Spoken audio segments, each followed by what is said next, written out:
J'ai interrompu mon voyage. Le nid est chaud et agréable. On dirait que la rencontre de cette femelle m'a rajeuni, me rappelant le mal que j'étais autrefois. Les rues, les caves, les égouts me semblent familiers, comme si je les avais déjà vus et fixés dans ma mémoire. Ainsi, je suis resté.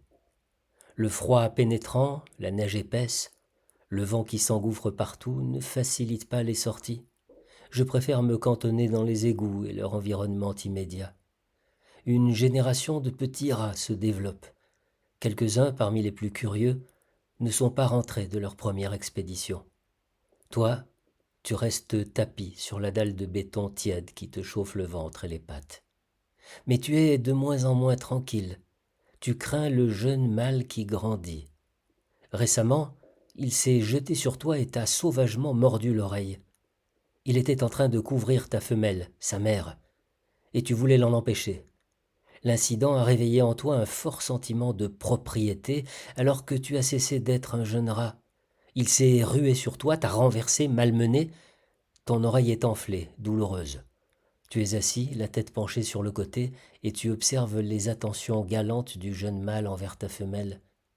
Tu voulais avoir ton propre nid, commander aux autres rats de l'endroit, chasser les intrus de ton territoire. Les choses se sont passées autrement parce qu'il devait en être ainsi. Tu es un intrus dans ton propre nid, un vieux rat sans force qui arrive au terme de sa vie, de ses possibilités. Ta femelle a cessé de t'appartenir. Elle est devenue celle d'un autre, plus jeune. Elle t'a arraché la tête de poule que tu avais repêchée dans l'égout et elle est en train de savourer la succulente cervelle en compagnie du jeune mâle. Tu n'esquisses pas un geste pour écarter ton rival. Ils te chasseront, ils te délogeront, ils te refouleront, ils te précipiteront hors du nid tiède sur le bord humide et froid du canal de dégagement. Le jeune rat te déteste, il rôde sans cesse autour de toi, prêt à l'attaque. Seule ton indifférence te sauve. Sinon il se serait jeté sur toi depuis longtemps, il aurait essayé de te renverser et de te trancher l'aorte avec ses dents. C'est bien à contre-cœur que je quitte le nid, mais il m'est impossible d'y rester. Je n'aurai aucune chance dans un affrontement avec mon jeune rival. À la surface, un soleil matinal, printanier, mais encore froid m'accueille, qui m'étourdit. Il est tôt, le jour vient juste de se lever. La rue, le mur que je longe me semble familier, comme si je m'étais déjà trouvé là autrefois.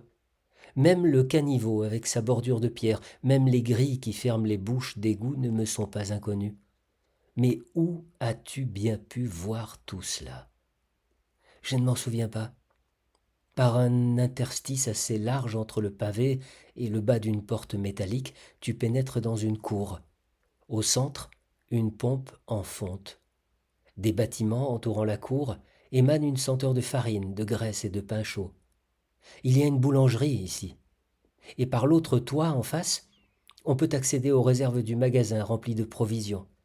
Cette porte-ci mène tout droit au local où trône un énorme four, et là, un peu plus haut, doit se trouver une petite fenêtre donnant sur la cave.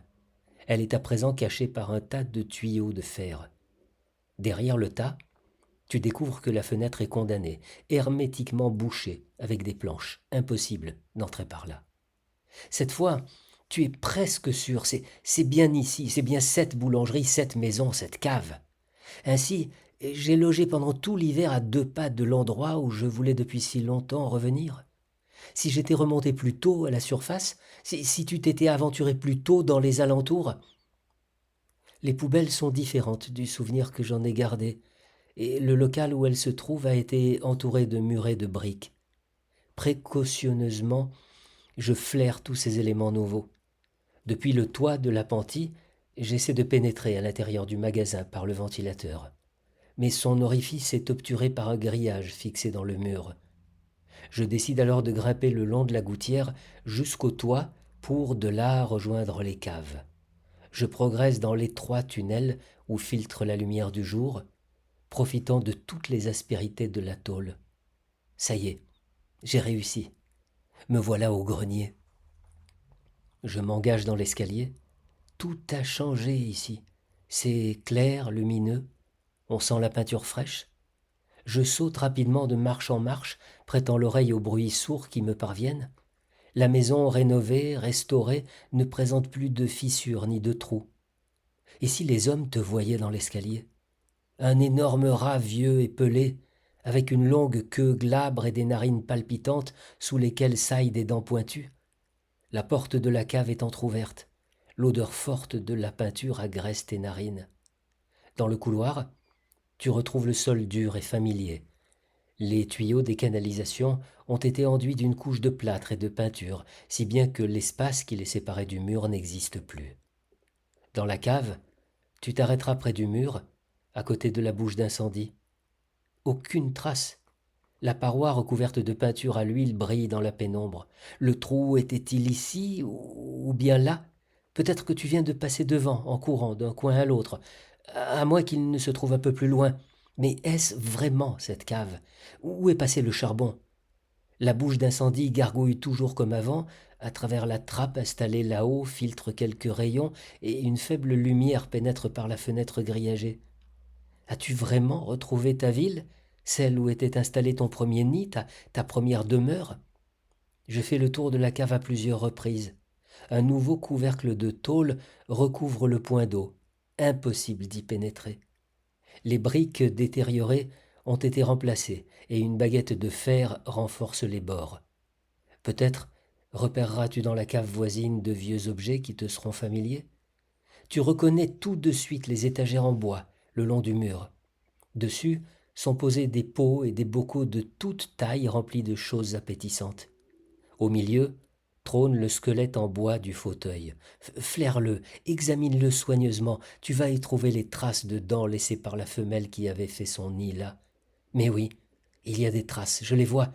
C'est donc bien ici que je suis né, c'est d'ici, de ces caves que je suis parti, que j'ai commencé mon errance. Les rats que j'ai rencontrés dans l'égout, les rats qui m'ont chassé de mon nid sont ma tribu. J'ai retrouvé ce que je cherchais. Enfin, je l'ai retrouvé. À présent, retourne dans la cave voisine. Arrête-toi près du mur, juste derrière la bouche d'incendie.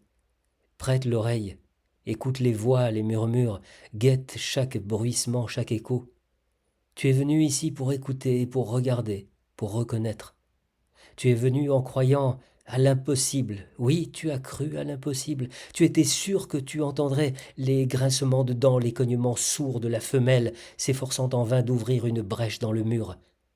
Je me suis accroupi, je suis là, immobile, le flanc contre la paroi, les yeux fermés, j'écoute. Tu n'entendras rien. Il est impossible que tu entendes quoi que ce soit et tu le sais parfaitement. Le nid de rat creusé dans les fondations de la boulangerie a été muré pour toujours. Aucun son ne peut te parvenir. Un mur silencieux, muet, sans vie. Des reflets bougent sur le sol. J'ai faim et soif.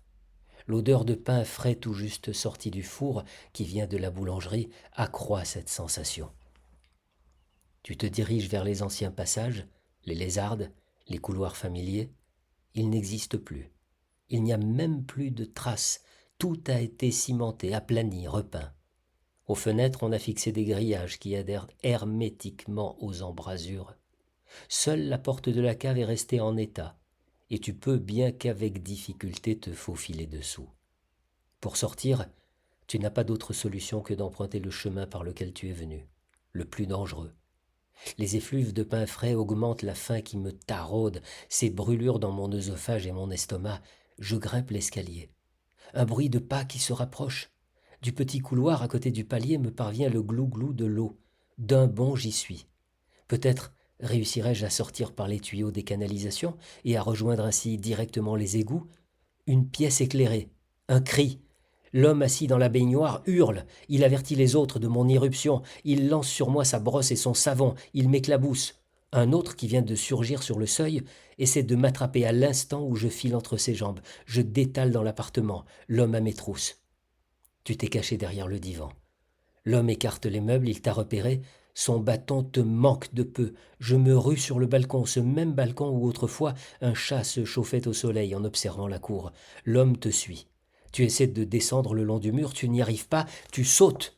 Le contact brutal avec le sol est douloureux. Tu t'es foulé une patte de derrière, tu tombes, tu te relèves. Sur le balcon, l'homme crie à l'adresse de ceux qui sont en bas. Ils accourent. Tu t'enfuis tout droit, essayant de repérer n'importe quel trou où tu pourrais te cacher. Juste devant toi s'ouvre toute une série d'orifices circulaires. Ce sont des tuyaux métalliques entreposés dans la cour. Je plonge à l'intérieur de l'un d'eux et je cours en boitant vers l'autre extrémité, vers la lumière. À l'intérieur de ce tuyau en spirale règne un vacarme insolite. Les sons et les échos venant de la cour, de la rue et des bâtiments des environs se rejoignent ici, tourbillonnent et s'interpénètrent, heurtent les parois et s'y répercutent. Le bruissement de mes poils et le grincement de mes griffes contre le sol dur sont soudain amplifiés. L'autre extrémité du tuyau se rapproche. Elle est là, juste au bout de mes vibrisses pointés en avant, quand tout à coup une plaque de tôle vient se coller contre l'ouverture. J'y appuie mon nez, ma tête. Je la mords, je la griffe, je suis prise au piège. J'entends des voix humaines. Avec peine, je fais demi-tour et je cours de toute la vitesse de mes pattes dans l'autre direction. Le tuyau se soulève, s'incline, je glisse et je tombe dans l'abîme. Dans la lumière vers laquelle je courais, j'aperçois les yeux d'un homme, j'entends sa voix gargouillante et rauque. À présent, les deux extrémités sont obturées. Les hommes secouent le tuyau, le penchent violemment, le font tourner, cognent dessus, provoquant des sons aigus, insoutenables.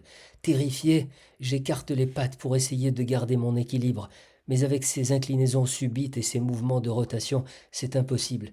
Je vomis de peur. Les hommes mettent le tuyau en position verticale. Je dégringole et je plante les dents dans une étroite fissure que je tente d'élargir. De nouveau, ils soulèvent le tuyau. De nouveau, ils l'agitent, le secouent, le font tourner sur lui-même. De la lumière, enfin de la lumière. Je cours vers le bout du tunnel et j'atterris dans une cage en fer si étroite qu'elle interdit tout mouvement. Te voilà immobilisé, capturé. Les fils d'acier blessent tes gencives. Tu mords la planche, tu te débats, tu trottines sur place, tu piailles. Les hommes t'observent attentivement en marmonnant. Un bâton pointu s'enfonce dans ton flanc. Tu t'efforces en vain de le saisir avec tes dents. Ils te jettent un morceau de pain, mais la faim ne te tourmente plus. Ils t'ont transporté près du poêle. Une chaleur terrible augmente la soif qui te dévore. Les hommes te scrutent de tout près, agitent la cage. L'un d'eux prend sur la table un long couteau de boucher, étroit et à double tranchant. Il le soulève dans la lumière, examine soigneusement la lame. Ils veulent me tuer, ils veulent me mutiler. Je colle mes pattes contre le plancher, j'enfonce l'échine entre les barreaux jusqu'à en avoir mal. Je suis réduit à l'impuissance, hors d'état de me défendre. Ils approchent. La lame scintille au-dessus de ma tête. Ils l'introduisent à l'intérieur de la cage en direction de ma tête. Ils visent mes yeux. J'agite violemment la tête. À présent, ils introduisent le couteau par en bas, de sorte que la lame pressée contre ma gorge m'immobilise. Ils sortent du poêle un fil de fer chauffé au rouge, l'approchent, mon œil perçoit la chaleur de plus en plus forte, l'éclat éblouissant, terrorisant, le fil s'enfonce dans ma pupille, la douleur fait éclater mon crâne. Je hurle de toutes mes forces, mes dernières forces. La barre incandescente touche à présent mon second œil. Elle y pénètre, tout n'est plus que ténèbres, douleur, sang et cris.